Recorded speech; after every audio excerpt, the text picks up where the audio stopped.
Vamos ministrar a segunda parte da mensagem. Como eu falei para você, em quase 9 anos como pastor, eu nunca tinha pregado sobre os 10 mandamentos. E pegamos o texto dos 10 mandamentos de Êxodo capítulo 20 e começamos a pregar na semana passada. Fizemos uma análise na primeira parte da mensagem semana passada dos 5 primeiros mandamentos. E você vai abrir a sua Bíblia nesse momento, em Êxodo capítulo 20, porque nós vamos fazer uma análise dos outros 5 mandamentos, amém? Conhecido como Decálogo, como falamos na semana passada, o Decálogo, deca, do grego, 10, Decálogo, os 10 mandamentos, as 10 leis. Obviamente, o Decálogo é um resumo de toda a Torá, de toda a lei. Falamos na semana passada que os 10 mandamentos, o Decálogo, a Bíblia diz que foi escrito pelo dedo de Deus. Foi o próprio Deus que escreveu nas tábuas os 10 mandamentos. É interessante saber, é importante saber que o restante da lei, restante dos preceitos da lei que estão no livro de Deuteronômio, de Êxodo, o restante foram escritos por Moisés. Interessante isso, né? Então, vamos analisar aqui os outros 6 mandamentos. Você abriu sua Bíblia, Êxodo 20? Então vamos ler a partir do verso 13, Nós analisamos a primeira parte dos 5 mandamentos semana passada, então vamos fechar essa mensagem analisando os demais 5 mandamentos. Então diz o versículo 13, repita comigo: não matarás, não adulterarás, não furtarás, não dirás falso testemunho contra o teu próximo. E o versículo 17, que é o último mandamento, diz: não cobiçarás a casa do teu próximo, não cobiçarás a mulher do teu próximo, nem o seu servo, nem a sua serva, nem o seu boi, nem o seu jumento, nem coisa alguma que pertença ao teu próximo. Então vamos analisar aqui o 6º mandamento, que é polêmico, Vou dizer por que é polêmico. Diz a lei, veja bem, no Antigo Testamento, na Antiga Aliança, não matarás. Só que o termo, já expliquei isso aqui em outra mensagem, a palavra hebraica para não matarás é uma palavra chamada rassá, que significa não assassinarás. Aí que vem a questão da interpretação do texto. O que o texto está dizendo aqui, o que o mandamento está dizendo, é que nós não devemos nos tornar ou ser assassinos. Ou seja, a raiz primitiva dessa palavra no hebraico, ela traz a ideia de despedaçar a uma pessoa, matá-la, destruí-la, despedaçar literalmente. Indica um homicídio premeditado, que é diferente, como já dei aqui um exemplo, certa mensagem, certa pregação, de você estar dirigindo, e eu vejo muito isso aqui na Amaral Peixoto, cuidado ao dirigir, irmãos. Pessoa bêbada, do nada, ela surge assim na pista e você tem que desviar, meu Deus do céu. Aí uma pessoa dessa bêbada, ela se joga na pista, principalmente na serrinha, não tem encostamento, o cara brota do mato e você atropela essa pessoa e mata. Foi premeditado, irmãos? Você cometeu assassinato? Não, mas você matou. Perfeito? Você matou, mas não cometeu assassinato. Então o termo, a palavra no hebraico, está falando de assassinato, de cometer homicídio premeditado. Ok? Tanto isso é verdade que existe distinção entre matar uma pessoa de maneira que foi um acidente e matar uma pessoa de maneira premeditada, que é um assassinato. Tanto é que a própria lei de Moisés, ela punia com a morte alguns determinados crimes que as pessoas cometiam. Você quer ver isso? Vira a sua página Êxodo 21 para você ver. Versículo 15. Interessante, irmãos, isso. A própria lei punia com a morte o indivíduo que violasse essa mesma lei. Êxodo 21, versículo 15. Olha só, você achou? Quem ferir seu pai ou sua mãe será morto. Uma das coisas mais comuns que acontece no Brasil é briga de marido e mulher, briga de filhos, muitas vezes chegam até a haver morte, briga de família, não é verdade? pessoa tomou umas e outras ali no carnaval, no Natal, numa festa familiar, discussão, briga, o pai mata o filho mata o pai. Pois bem, naquele tempo, irmãos, o indivíduo que ferisse seu pai, sua mãe, ele era morto. Havia pena capital, a lei de Moisés mandava matar esse sujeito. O versículo 16 diz: o que raptar alguém e o vender, ou foi achado na sua mão, será morto. Os sequestradores, na lei, eram punidos não com prisão como hoje no Brasil, eles eram punidos com a pena de morte, ou seja, o próprio Deus mandando eliminar o cara. Era assassinato? Não, nesse contexto não. Eram pessoas que estavam sendo punidas pelo seu crime. Veja o que diz o verso 17: quem amaldiçoar seu pai ou sua mãe será morto. Ferir papai e mamãe, sequestrar uma pessoa ou matar seu pai e sua mãe eram punidos. Tais pessoas eram punidas com penas de morte. Obviamente que, como cristãos hoje, na nova aliança, né, nós não vamos pegar o jovem que amaldiçoou ou brigou com seu pai, bateu na sua mãe idosa. Nós não vamos pegar esse jovem e matá-lo, como na lei, né? Nós obviamente vamos encaminhá-lo para que ele possa ser ressocializado, ou se for maior de idade vai ser preso, ele vai pagar pela sua pena, ele não vai ser morto. Mas um princípio aqui que eu quero explicar para você é que existe distinção, irmãos. Por exemplo, um militar, o que mais temos nas igrejas evangélicas são militares cristãos, policiais, PMs, militares das forças armadas, muitos cristãos, né? E aí, se há uma guerra, ele cometeria assassinato? Obviamente que não. Ele está ali numa missão. O policial que sobe o morro e ele é recebido a tiro e ele revida. O indivíduo, ele não quer ser preso, mas ele quer trocar tiro com a polícia e ele vem a óbito. O policial que matou o ladrão, ele é bandido, ele é assassino? Na ótica, no entendimento bíblico, não, porque ele representa a lei. O indivíduo que está cometendo o crime, ele sabe e está correndo risco de morrer ali. Ele optou pelo lado do mal, ele optou em ser bandido.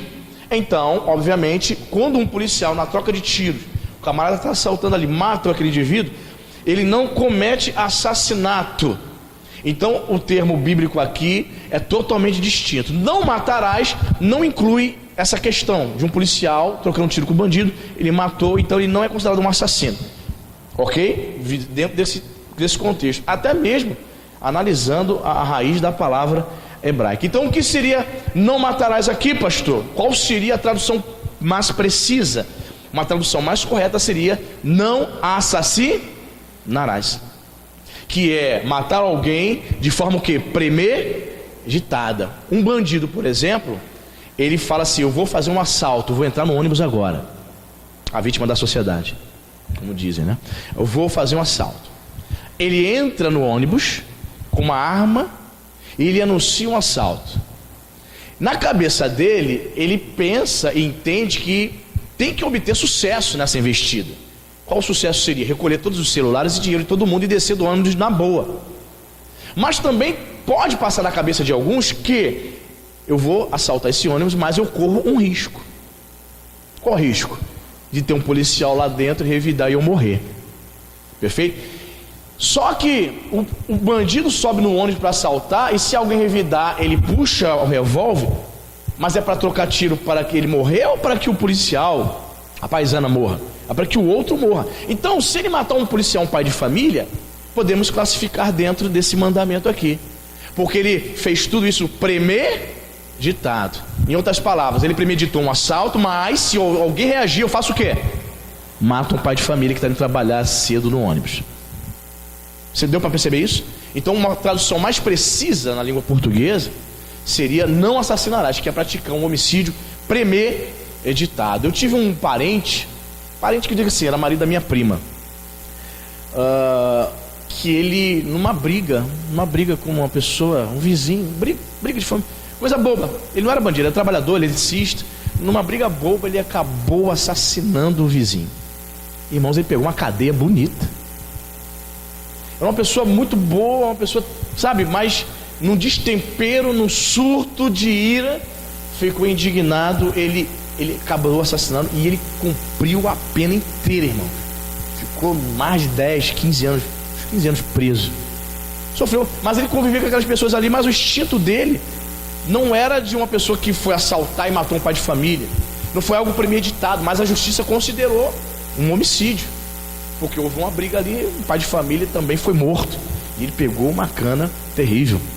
Certa vez eu recebi uma pessoa aqui, um jovem, ele acabou o culto, ele veio me procurar, ele falou assim: pastor, boa tarde, tá? Eu estou aqui visitando a igreja e aconteceu um problema comigo, eu moro em São Gonçalo, eu estou passando uns dias aqui em Araruama, na casa da minha tia, até mesmo para arejar minha mente, eu acabei de sair da cadeia agora. Falei, sim, acabei de sair da cadeia agora porque aconteceu um fato, né? Uma briga de vizinho, pastor. Eu sou crente, eu sou presbítero da Assembleia de Deus, não sei o quê, mas o vizinho lá perturbando, usado pelo diabo, ele foi e agrediu minha esposa. Pastor, eu perdi a noção. Quando ele agrediu minha esposa, casa de água, a água estava vazando para lá, ele foi, agrediu minha esposa, eu fiquei cego. Quando ele agrediu minha esposa, deu tapa na minha esposa, eu fui, peguei uma garrafa, quebrei e eu ia matar ele, pastor. Camarada crente, hein? E quase que eu mato ele. Eu cheguei a encostar o caco da garrafa quebrado na barriga dele, ele se esquivou, veio o pessoal separar e me disseram assim: foge porque a polícia vai chegar e vai prender você, tentativa de homicídio. Mas não, pastor, eu fui para casa e esperei a polícia chegar. Aí obviamente a família do rapaz chegou: olha, ele mora aqui. A polícia foi, me algemou, me prendeu, tentativa de homicídio. Pastor, foi uma semana dentro da cadeia, foi uma semana assim, ao mesmo tempo terrível, né? Que eu fiquei ali refletindo. Mas serviu porque eu preguei o evangelho para muitas pessoas. Eu pedi perdão ao Senhor, porque eu quase matei um homem. Eu pedi perdão, quando eu saí uma semana depois, eu pedi perdão. Fui na igreja, pedi perdão ao meu pastor, pedi perdão à igreja, porque foi um ato de impensado, um momento de ira. Então, são coisas para se analisar, né? Ele não premeditou. Houve uma briga ali, ele permitiu que a ira tomasse conta do coração dele. Todavia, o texto aqui se refere muito mais às pessoas que premeditam um assassinato. Amém, irmãos? Muito bem. Sétimo mandamento, voltando aí para Êxodo 20, versículo 14, diz: não adulterarás. Esse mandamento diz respeito, obviamente, à nossa castidade e à do nosso próximo. Aqui no contexto de Israel, traz a ideia de preservação da família, né? Não adulterarás. Irmãos, a penalidade, você sabe que a penalidade por infidelidade conjugal na lei mosaica era a morte também. Levítico capítulo 20, versículo 10 vai falar sobre isso. Se a pessoa fosse pega em flagrante adultério, seriam mortos tanto o homem quanto a mulher.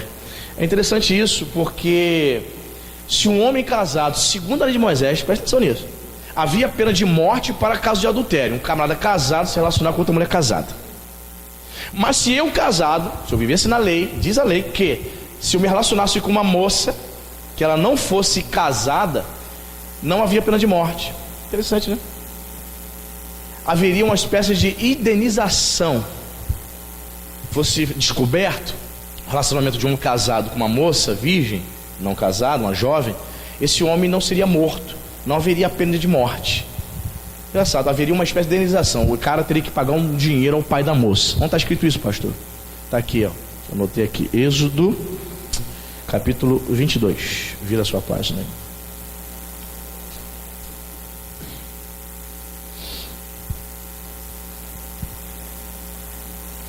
aí. Êxodo 22, 16 e 17. Diz aqui, ó: se alguém seduzir qualquer virgem que não estava desposada e se deitar com ela, pagará seu dote e a tomará por mulher.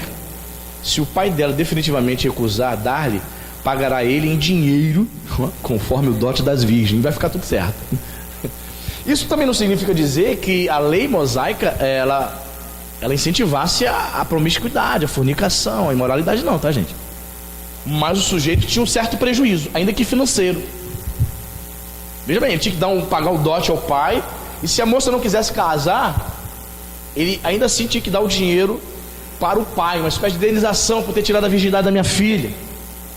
Você vai casar com ela, mas vai dar um dinheiro forte. Interessante, né? Na nova aliança, irmãos, como é que permanece isso?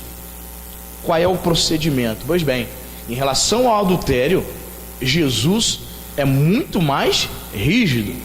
Pregando o Sermão do Monte, Jesus vai dizer que se o indivíduo pensar, se tiver pensamentos impuros com outra pessoa, ele já pecou. Então, na concepção mosaica, só era adultério se o indivíduo se deitasse com a pessoa, se houvesse a conjunção carnal. Na nova aliança, Jesus começa a cortar o mal pela raiz. Porque para uma pessoa ir para a cama com a outra, ir para um motel com a outra, cometer o ato de adultério, o cara tem que pensar antes, né? Ele tem que cobiçar a pessoa, tem que visualizar, tem que desejar a pessoa, um monte de coisa, antes de acontecer a conjunção. Então Jesus corta o mal pela raiz. Olha, se pensar, já pecou. Ele já está colocando em nós o temor, até mesmo nos nossos pensamentos. Você entende? Então, quantos líderes religiosos, quantos fariseus, quantos judeus viviam em pleno pecado, pensando um monte de abobrinha, mas ele pensava, o adultério mesmo é só quando houver a conjunção, quando chegar aos finalmente. Então eu não estou errado, então eu não estou em pecado. Irmãos, quantas pessoas pecam na nova aliança, no Novo Testamento, no pensamento? Todo mundo peca, né, irmão? Se a irmã está vendo um comercial de TV, aí um camarada todo sarado, todo malhado, com as pernocas, aparece no comercial. A irmã olha, meu Deus do céu, meu marido não tem essa perna não. Já pecou a senhora? A senhora já pecou? Ou não? É claro, irmão.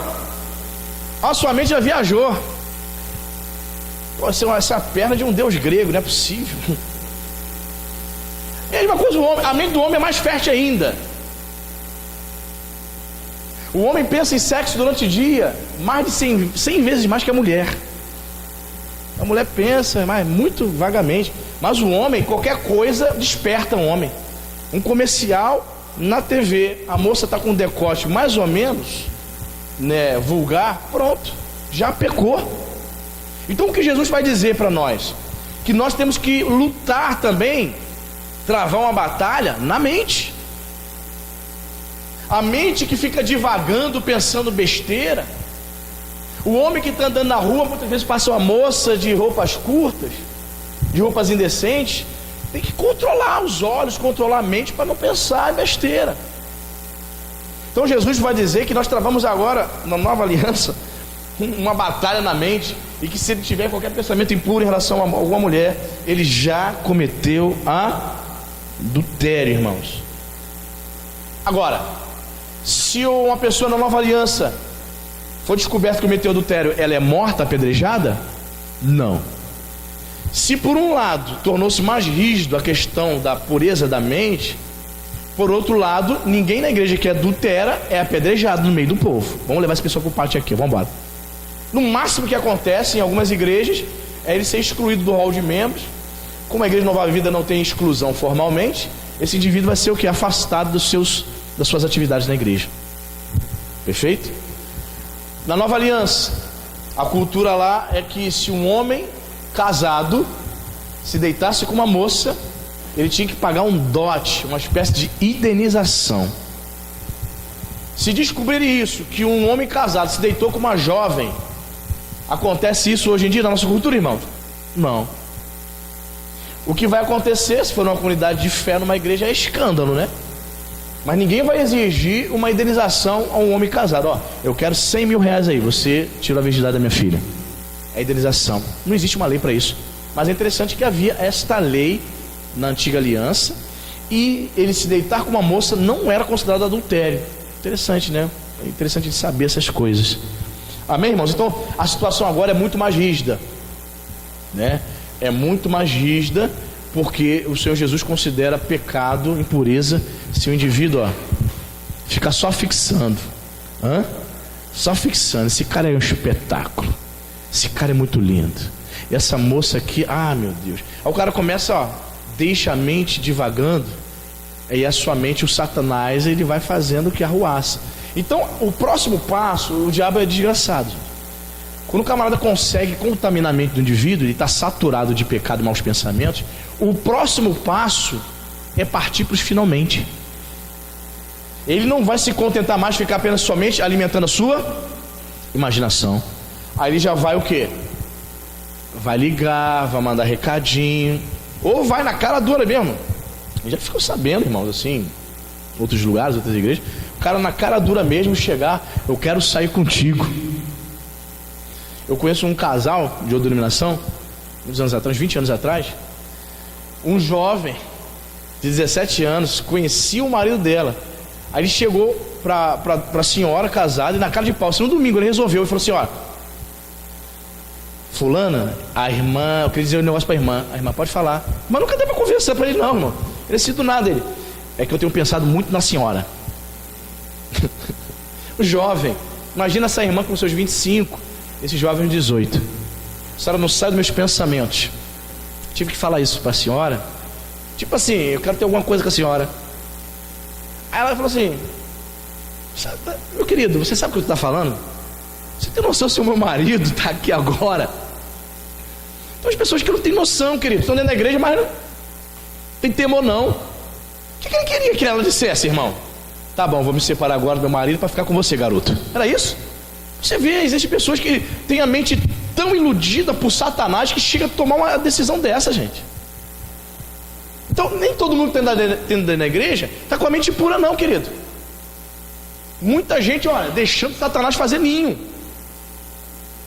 impureza no coração, premeditando várias coisas, irmão. Tem gente que... Vou ficar quieto. Vamos lá, vamos partir. Vou ficar quieto, vou falar não. Meu Deus do céu. Coisas terríveis, irmão. Pessoas dentro da igreja premeditando fuga com o parceiro do outro. Vamos fugir. Vamos ter uma música aí. Vamos fugir. Vamos fugir. Fuga com o parceiro do outro. Gente, coisa de filme. Tá vendo muito filme. Tá vendo muita novela. Novela global. Tá vendo muita novela global. Vamos fugir. Não é novela mexicana isso, irmão? É, vamos fugir. Com o marido do outro. Ou com a mulher do outro. A minha mulher fugir com outra mulher. Tem isso também, irmão. Já vi dentro da igreja. É o fim do mundo, irmão. São pessoas que alimentam seus pensamentos, deixam Satanás, sabe, fazer arruaça. Paulo, escrevendo aos Colossenses capítulo 3, ele vai dizer que os inimigos da cruz de Cristo só pensam nas coisas terrenas. O Deus deles é o ventre deles. Só pensam nas coisas terrenas da terra. E viver as bestialidades, as fantasias sexuais pecaminosas é pensar nas coisas terrenas. Paulo vai dizer que o crente tem que pensar nas coisas do céu. Amém, irmão? Preste teu pensamento com as coisas de Deus, irmão. Assista pregações, leia livros, ouça louvores, preencha o teu tempo, as 24 horas com as coisas de Deus. Se você preencher teu tempo fazendo a obra de Deus, com as coisas de Deus, você vai pensar menos besteira, amém, irmão? Já conversei, irmão, já fiz gabinete com pessoas casadas dentro da igreja e que traíram a mulher com outro homem. O cara saiu com outro homem dentro da igreja, fazendo obra de Deus, cantando missa louvor, irmão. Mas sabe o que acontece? Por que o cara dele faz isso? Tendo uma moça bonita, uma mulher bonita em casa, o cara vai pra internet para ficar conversando fiado em chats gays, tendo uma moça bonita do lado dele. Que isso, irmão? Sabe por quê? Alimentou pensamentos impuros. A inclinação dele é sair com outro homem. Ao invés de rechaçar o mau pensamento, aí ele fica alimentando. Acho que tem nada a ver eu entrar aqui, deixa aqui. Aí começa a conversar, chat gay.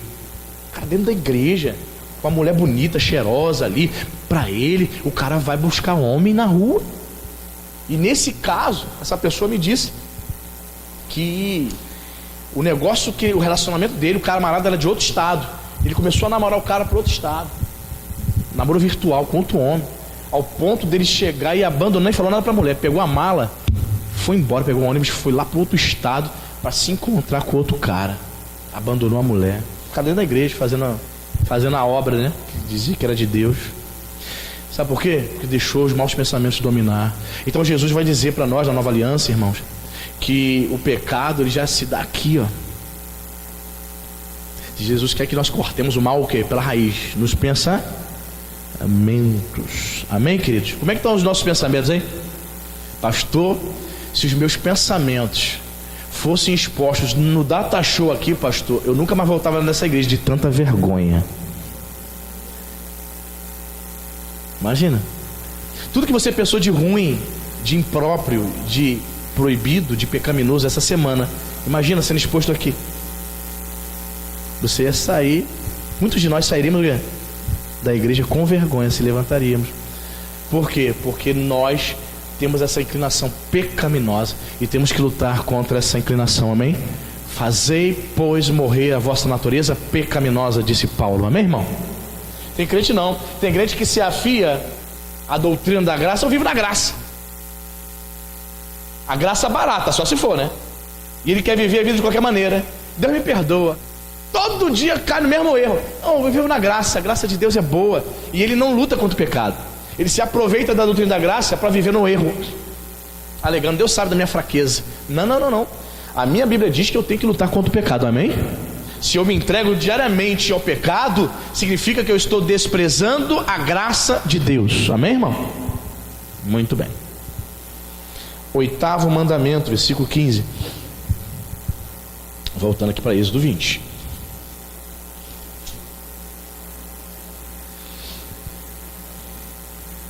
O que diz aí o versículo 15?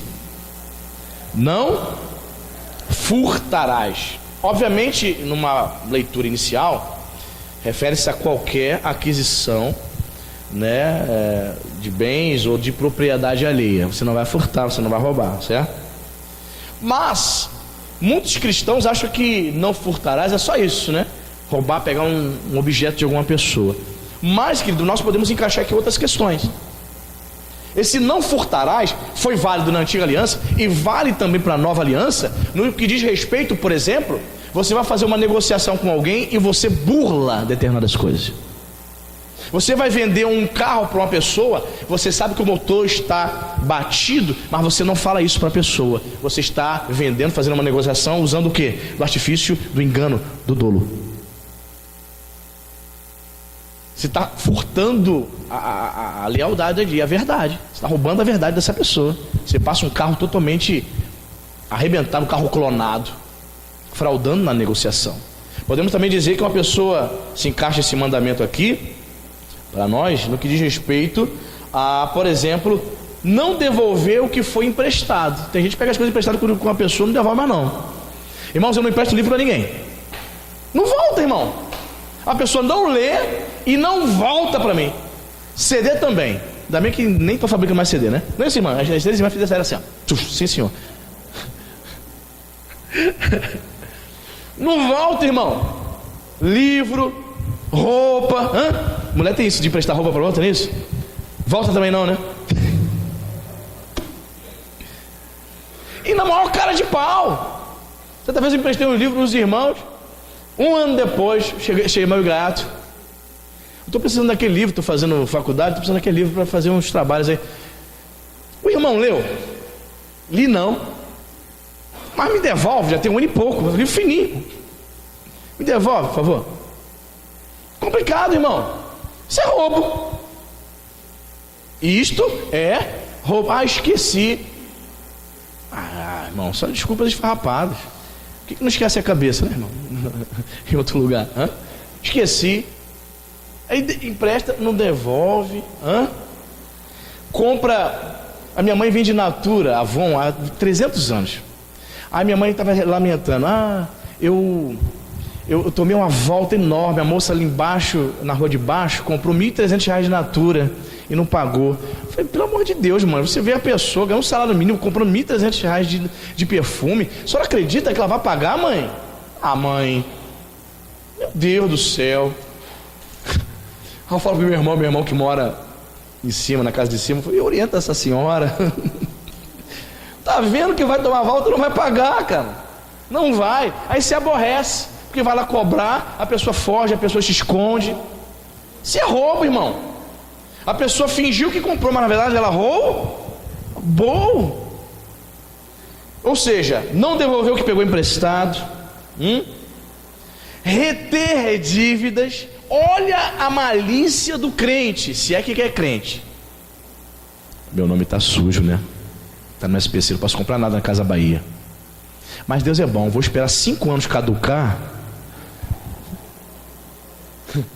A malícia, ele está dizendo, eu não vou, devo e não nego e não vou pagar. Olha o pensamento de crente. Isso não é pensamento de servo de Deus, não. Querido, isso não é pensamento de quem tem o Espírito Santo, não. Uma pessoa cheia de Espírito Santo, ela pensa em pagar a sua dívida, amém? Porque a geladeira chegou, querida. Você está usando a geladeira. Aí, propositalmente, vou dizer, você vai deixar caducar daqui a 5 anos, Casa Bahia vai me perdoar, meu nome vai sair do SPC do Serasa. Pô, mas está ali, cara, o objeto do roubo. Aí a pessoa chega no final do ano, ela pega um 13º, um dinheirinho a mais, ao invés dela pegar e se preocupar, não, vou lá negociar no SPC, vou lá parcelar em 10 parcelas, vou dar uma entrada, para acertar, para ter o nome limpo, em nome de Jesus. O crente cheio do Espírito Santo verdadeiro que vai para o céu, ele se comporta assim, ele paga suas dívidas, amém, irmão? Meu Deus do céu, uma turma, Jesus de caloteiro dentro da igreja, impressionante, irmão. Paga e compra e não paga, dívida, retém dívidas, não paga aluguel, está vivendo lá, aí paga um pedacinho e tal, nunca que paga na íntegra, está devendo. Isso se encaixa aqui nesse mandamento aqui, não furtarás. A pessoa que alugou a casa para você, ela depende desse dinheiro, irmão. Ela também depende, tem as contas dela para pagar, está contando sim com aqueles R$500, aqueles R$1.000 do aluguel. Aí você, porque se acha crente, o bambambam, dá o direito, eu vou pagar quando eu quiser. Então os crentes são soberbos e falam isso mesmo, eu já vi. Não, eu pago quando eu bem entender. Deus é bom, Deus é fiel. Ainda bota Deus no meio da tralha dela. Ah, irmão, é impressionante. São vergonhas. Tais pessoas são vergonha para o evangelho. Tá lá, nem para dar uma satisfação, tá devendo 3 meses de aluguel, não dá uma satisfação, irmãos. Pode acontecer, irmãos, pode acontecer de você ficar devendo? Pode sim ou não? Você ficou desempregado, foi algo que saiu da sua alçada. Pode acontecer? Pode. Você comprou Natura aí 3 vezes, R$500 de perfume, pode ficar desempregado? Pode. Mas qual é a posição do cristão, irmão? De satisfação. Ao dar satisfação, planeje bem o que você vai fazer. Querido, eu não tenho dinheiro esse mês, fiquei desempregado. No mês que vem vou pegar a minha rescisão de contrato, meu fundo de garantia, mas eu te prometo em nome de Jesus pagar. Próximo mês, me perdoe, eu sei que você estava contando. A pessoa dá satisfação e demonstra que é crente, amém, irmãos? Como eu falei aqui, nós demonstramos que somos cristãos nas mínimas coisas. Mas a pessoa, a gente não sabe, né? A gente não sabe o particular dela, como ela está vivendo diante da sua familiar, seus vizinhos, mas na igreja está cantando, está pregando, está dando aula para as crianças, vivendo uma vida totalmente contrária às Escrituras. Qual pastor que ao entrevistar uma pessoa para dar aula para as crianças da geração vida, pergunta assim: a irmã está devendo no Serasa, no SPC? Quero ordenar a irmã diaconisa. A irmã está devendo a vizinha, está devendo aluguel? E o pastor pergunta. Vão dizer que o pastor quer se intrometer na vida. Não, isso não é coisa para o senhor me perguntar, não. Como é que é a vida sexual da irmã com o seu marido? A sua vida sexual, a vida a dois com o seu marido é bênção? Ou é uma vida de aparência? Ou vocês vivem separados, dormem separados, cama separada, como se fossem mundanos? Como é que está o casamento de vocês? Poucos pastores têm essa preocupação. E ainda corre o risco de se perguntar, dizer: eu sou intrometido. Isso é particular meu, pastor. Complicado, né, irmão? A pessoa que faz a obra de Deus quer ser crente, mas ela vai vivendo uma vida como se fosse de um mundano lá fora. Não furtarás. Quando você, presta atenção, eu vou falar. Você trabalha, você pega 8 horas da manhã até 6 da noite. Você todo dia chega 10, 15 minutinhos atrasado dizendo: tolerância, pastor, isso é tolerância. A empresa, a lei me dá tolerância de 15 minutos. Pelo amor de Deus, meu amigo. Junta 15 minutos, 300 e poucos dias no ano, para ver quanto você furtou e roubou de tempo do seu patrão, no qual ele te paga direitinho. Ele te paga em dia.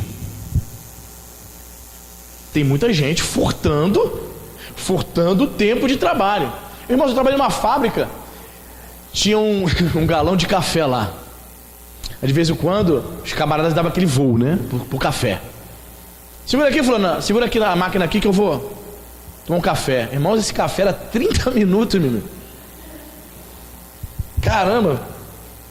O cara dava assim, uma beiçadinha, um gole, ele botava 3 dedos, mas aquele café rendia 30 minutos de voo.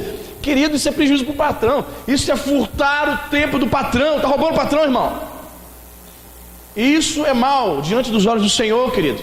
Então tem muita gente que acha que não roubarás, não furtarás, é só roubar o bem de outro, roubar o carro, roubar a casa. Não, é muito mais do que isso, irmãos.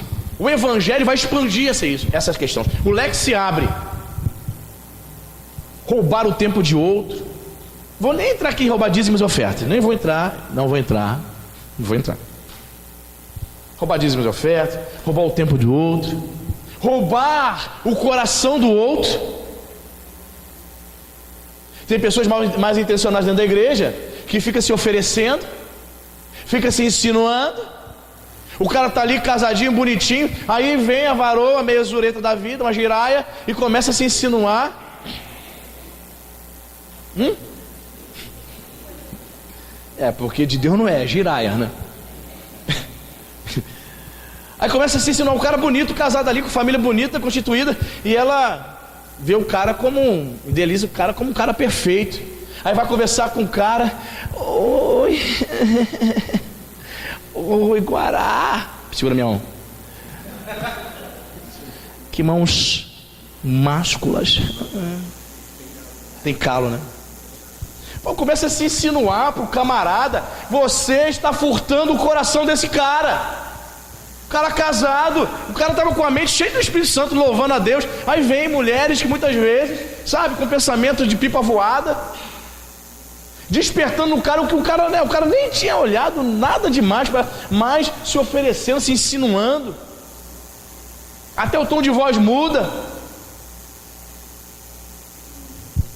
Cabelo mais arrumado, né? Roupa mais curta, mais apertada, para chamar a atenção do cara.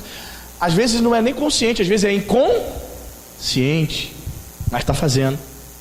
E ali furta o coração do sujeito. O contrário também acontece. O camarada também se insinuando o tempo todo. A irmã tá linda hoje, hein? Todo respeito. Ó, Guará, todo respeito. Muito linda, hein? Aleluia. Foi abençoada, hein? Espetáculo, hein? Parabéns. Aí no dia seguinte, conta sozinho na rua. Ô, irmã Fabiola, todo respeito, que batom vermelho lindo, hein? O Guará falou que a irmã hoje está linda? Falou não, pastor, mas está linda. Ele vai furtando o coração até o problema acontecer. Nada acontece de uma hora para outra. Está entendendo, irmão? Então cuidado. Como tem sido tuas palavras com teu irmão, com a tua irmã? Você está roubando, está furtando o coração dela?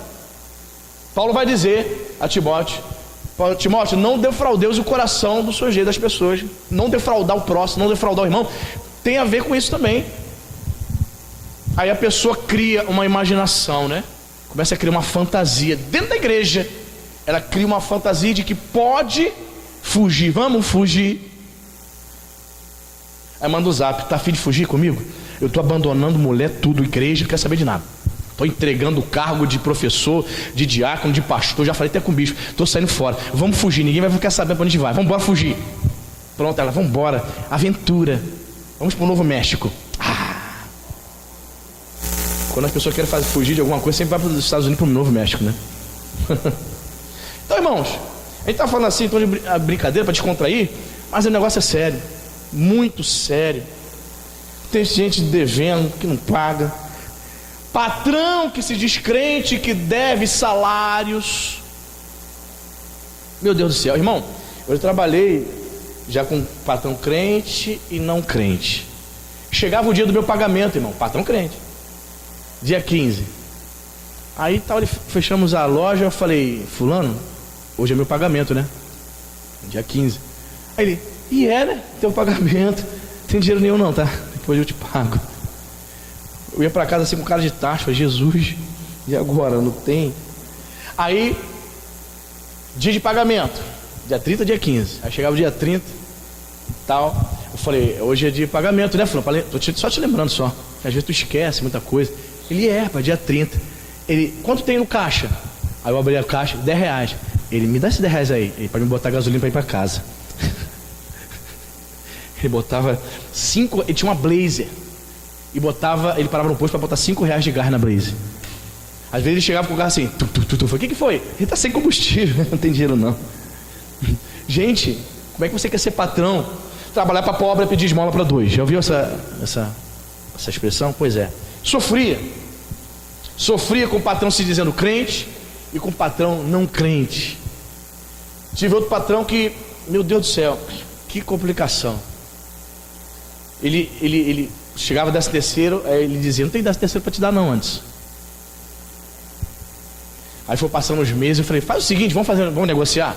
Ele tinha que me dar dinheiro, 13º. Eu estou precisando de um ar-condicionado, vamos lá na Telerio, em Caxias tem a Telerio, né? Especializada em ar-condicionado. Tira para mim no teu cartão em 10 vezes. Aí ele pensou, pô, boa ideia. Eu, tipo assim, estou parcelando o 13º em 10 prestações. Aí ele foi lá, passou em 10 vezes no cartão dele um ar-condicionado para mim. Senão não recebi, irmão. O ar-condicionado está lá em casa 12 anos funcionando, nunca deu problema. Foi um bom negócio, né, irmão? Senão não ia receber não. Aí depois, quando eu estava saindo de lá, eu descobri que ele não depositava meu fundo de garantia.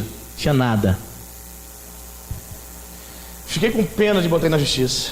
Falei, meu Deus do céu, esse cara é digno de pena. Não botei ele na justiça não. Mas eu poderia ter colocado. Então são pessoas que muitas vezes se dizem crentes. E elas estão agindo assim, furtando a vida da outra. Quem está entendendo?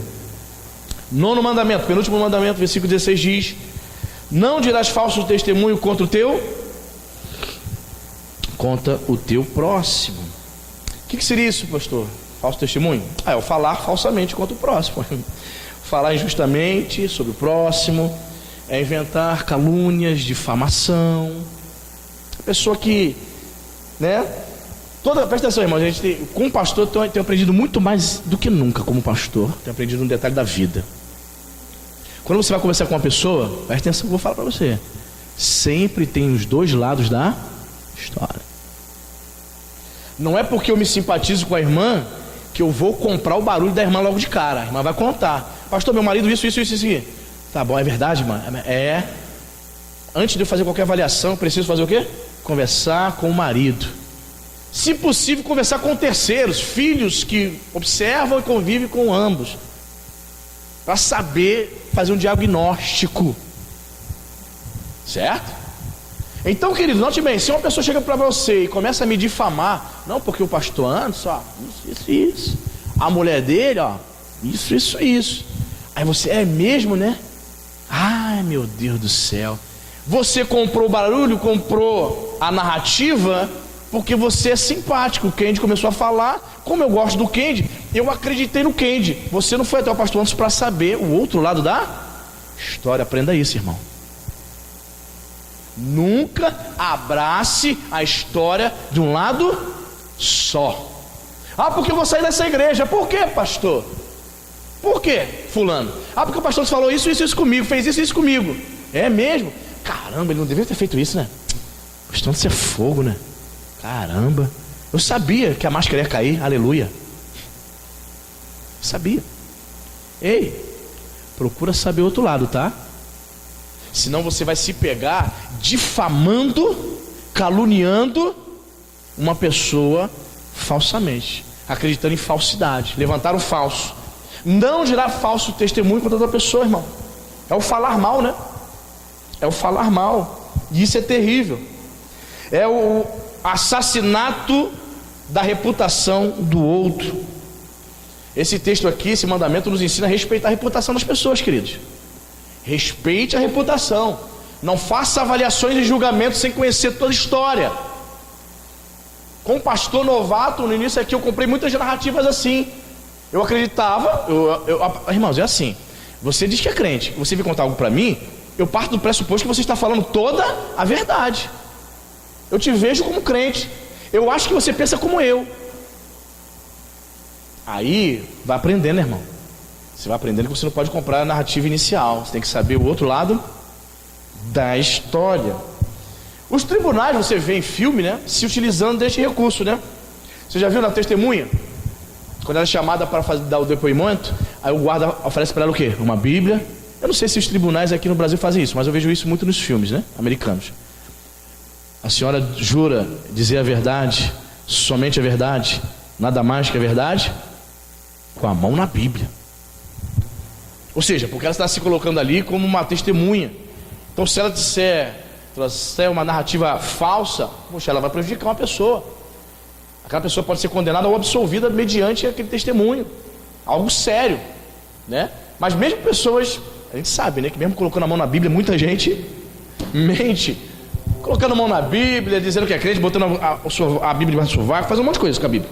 Mas ela mente na cara de pau. Então, cuidado, querido, com o que você anda falando. Você sabia que é crime caluniar uma pessoa? Você sabia que é crime? É crime. Você pode ser processado. Você vê esses youtubers aí, o que eles levam de processo nas costas, porque eles fazem uma reportagem, obviamente eles vão fazer alguma denúncia, às vezes é real ou não, e geralmente eles processam o indivíduo. Você entende?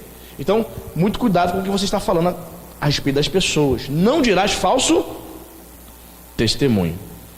E o último mandamento, no versículo 17, está aqui, ó: não cobiçarás a casa do teu próximo, não cobiçarás a mulher do teu próximo, nem o seu servo, nem o seu escravo, nem a sua serva, nem o seu boi, nem o seu jumento, nem coisa alguma que pertença ao teu próximo. Está mesclado aqui a inveja também, né? O camarada chegava e via o escravo, o servo do outro. Eu gostei desse escravo aqui, trabalha bem ele, né? Queria ter, igualzinho. Queria ter um escravo assim igualzinho. Esse cara é bom, trabalhador. Inveja, né? O desejo de ter aquilo que o outro tem, é o cobiçar, né? Essa palavra aqui, não cobiçarás, é uma palavra hebraica chamada hamads, que significa desejar muito ou desejar ardentemente. Você está proibido, Israel, de desejar ardentemente aquilo que não te pertence. Israel, vocês estão proibidos de desejar muito aquilo que não pertence a você. Aí ele inclui várias coisas aqui: a mulher do próximo, a casa do próximo, o boi, o jumento, que seria o carro de hoje, né? Nem coisa alguma. Então vamos analisar. Então o 10º mandamento aqui, ele aborda na verdade uma disposição interior. O 10º mandamento aqui está lidando com aquilo que Jesus vai desenvolver no Sermão do Monte, a questão da pureza da mente, certo? O pecado também ocorre no pensamento. Não fique imaginando, não fique desejando aquilo que não te pertence, certo? Então nós aprendemos aqui mais uma vez, vamos entrar nessa questão aqui, que nós devemos descartar todo pensamento que vai nos levar a pecar. Não cobiçarás a mulher do próximo. Ou seja, ele está dizendo que o adultério só é culminado quando o indivíduo começa a desejar, certo? A mulher do próximo. O furto vai ser concretizado a partir do momento que eu vou desejar o boi, o jumento do meu próximo, a casa dele. Então eu vou querer ter aquilo para mim. Começou tudo aonde? No coração. Nem coisa alguma que pertença ao seu próximo. No meio da igreja existe ciúme, sim ou não? Existe ciúme? Existe. Vários sentidos que você possa imaginar. Ciúme de desejar ter um marido que a outra tem. Acha que o marido da outra é perfeito. Seu marido é um cara problemático, não é crente. Aí você vê a irmã com o marido na igreja, ali um servo de Deus. Aí você começa a desejar, querer ter uma vida assim, igual a da irmã. Cuidado, irmão. Perigoso isso, muito perigoso. Começa a cobiçar. Aí você é um crente que não tem uma condição financeira legal, vê o irmão chegando com um carrão legal, você começa a cobiçar. Deve estar fazendo alguma coisa de errado para ter esse carro, não é possível. Não, deve ter alguma treta aí. Não acredito não que esse irmão está conseguindo conquistar tudo isso honestamente. Não consigo, pô. O pensamento do fracassado. Eu não consegui. Eu estou com uma certa idade, até hoje eu só ganho pouco. Não, deve ter alguma coisa errada aí. Deve estar furtando, deve estar roubando, burlando o fisco, alguma coisa assim. O camarada começa os pensamentos perversos. Então as pessoas dentro da igreja têm que vigiar muito o coração, gente. Vigie o teu coração, para que você não se pegue pensando e agindo como se fosse uma pessoa mundana, como se fosse uma pessoa que não conhecesse Jesus, que não tivesse o Espírito Santo de Deus. Você está entendendo isso, irmão? Cuidado. Não cobice o seu servo. Seria assim, uma espécie de funcionário, né? O camarada tem empresa, aí ele vai ver a empresa do outro. Eu queria ter esses funcionários aqui, esses caras são bons, eu queria esse aqui. Tem irmã que vai na casa da outra. Irmã Maria, que geladeira é essa? Sai água na porta, que coisa espetacular. Toda de inox, né? Que é a moda agora, né? Cara, beça. Ninguém mais quer comprar linha branca não, tá sendo de moda, agora é inox. Aí ela chega e fica lá. Você conhece pessoas assim? Que se chegar na tua casa ela vê uma coisa diferente, na outra semana ela já comprou igual? Quantos já viram isso? Já vi também, conheço. O que é isso, irmão? Inveja, cobiça. E a prova que é cobiça, que ela nem comenta contigo. Tipo assim, achei interessante, né? A tecnologia é bastante, vou comprar um igualzinho, achei interessante, obrigado pela dica. Não foi nesse sentido de dar uma dica e você vai comprar por causa da tecnologia. Não, é porque ela quer comprar igual, tem que ser igual da fulana. Inveja, cobiça, irmão. Coisas terríveis. Tudo isso que estou falando aqui acontece sim no meio do povo de Deus, e nós temos que lutar contra esses pecados, amém, irmãos? São pecados que demonstram disposição interior para nós vivermos, sabe, equivocadamente, vivermos com intenções no coração que desagradam o Espírito Santo. Aí você vai ver que no momento do louvor, a pessoa não sente a presença de Deus, não sente nada. Ela não ouve Deus falar com ela, porque o coração dela está distante de Deus. Ela é só uma religiosa que frequenta a igreja. A disposição do coração dela está longe. Amém, querido? Você entendeu essa palavra? Que você possa ter sido abençoado nessa manhã. Fique de pé em nome de Jesus. Vamos agradecer a Deus. Vamos orar, né? Isso, feche seus olhos. Amém. Senhor Deus, obrigado, Senhor, pela Tua palavra. Porque a Tua palavra, ela é verdadeira, Senhor. Nós aprendemos, meu Pai, que princípios espirituais que prevaleceram, Senhor, no Antigo Testamento, são válidos também, Senhor, para os nossos dias. Aprendemos, meu Pai, aqui, Senhor, nessa manhã, a cuidar do nosso coração. Senhor, nos livra, Senhor, das ciladas do coração. Livra, Senhor, livra-nos do adultério, Pai. Pai, quantas pessoas dentro da igreja caíram nesse pecado, porque não vigiaram, Senhor.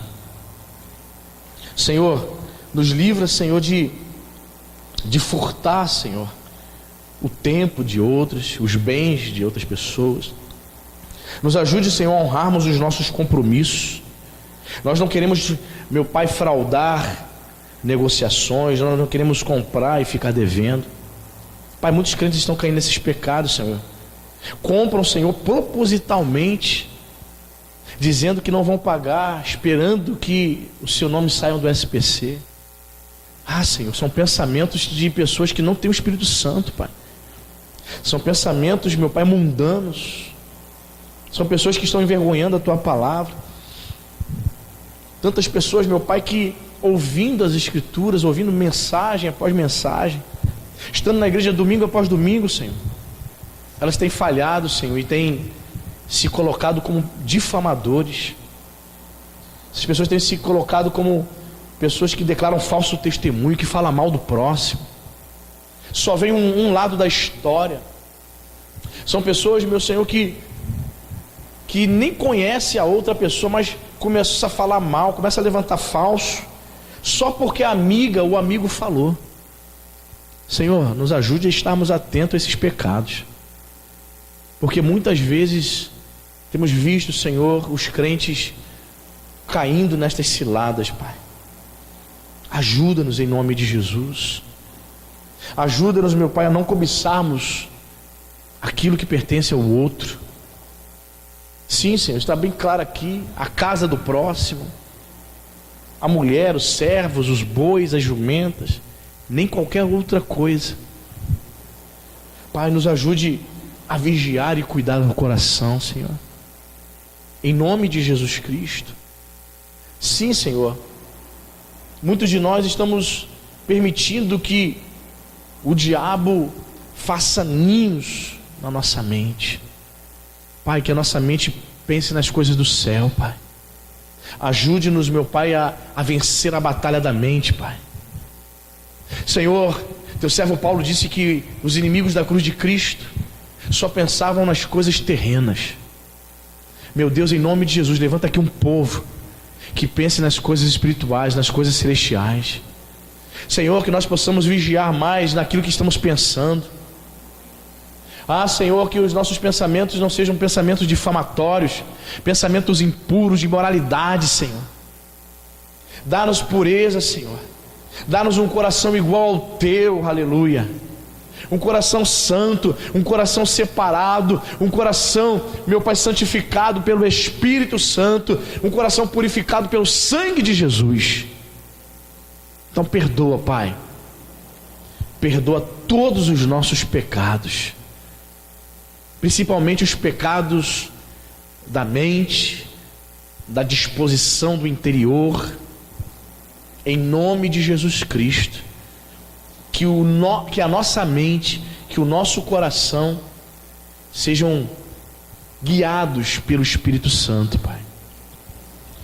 Sim, que a nossa mente, que o nosso coração esteja sendo governado, esteja sobre os domínios do Espírito Santo de Deus. Porque se assim for, Pai, eu creio que os nossos pensamentos serão muito mais espirituais. Pensaremos nas coisas do alto. Nós pensaremos na volta de Jesus. Nós pensaremos muito mais em como agradar o Senhor. Nós estaremos mais preocupados em conhecer mais a Bíblia. Nós estaremos preocupados com as pessoas que nós iremos interceder, que nós iremos orar. Estaremos preocupados, meu Pai, pensando, ocupando a nossa mente com as coisas do céu, com as coisas espirituais. Nos ajuda, Senhor. Não é fácil. Não é fácil, Senhor. Eu sei, reconhecemos isso, Pai. Não é fácil. Mas nada é impossível para o Senhor. Nós contamos com a Tua ajuda, contamos com a Tua graça. Só podemos vencer, só podemos, meu Pai, vencer essa batalha, Senhor, do coração, da mente, para obedecer a Tua voz, com a ajuda do Teu Espírito Santo, com a ajuda do Senhor.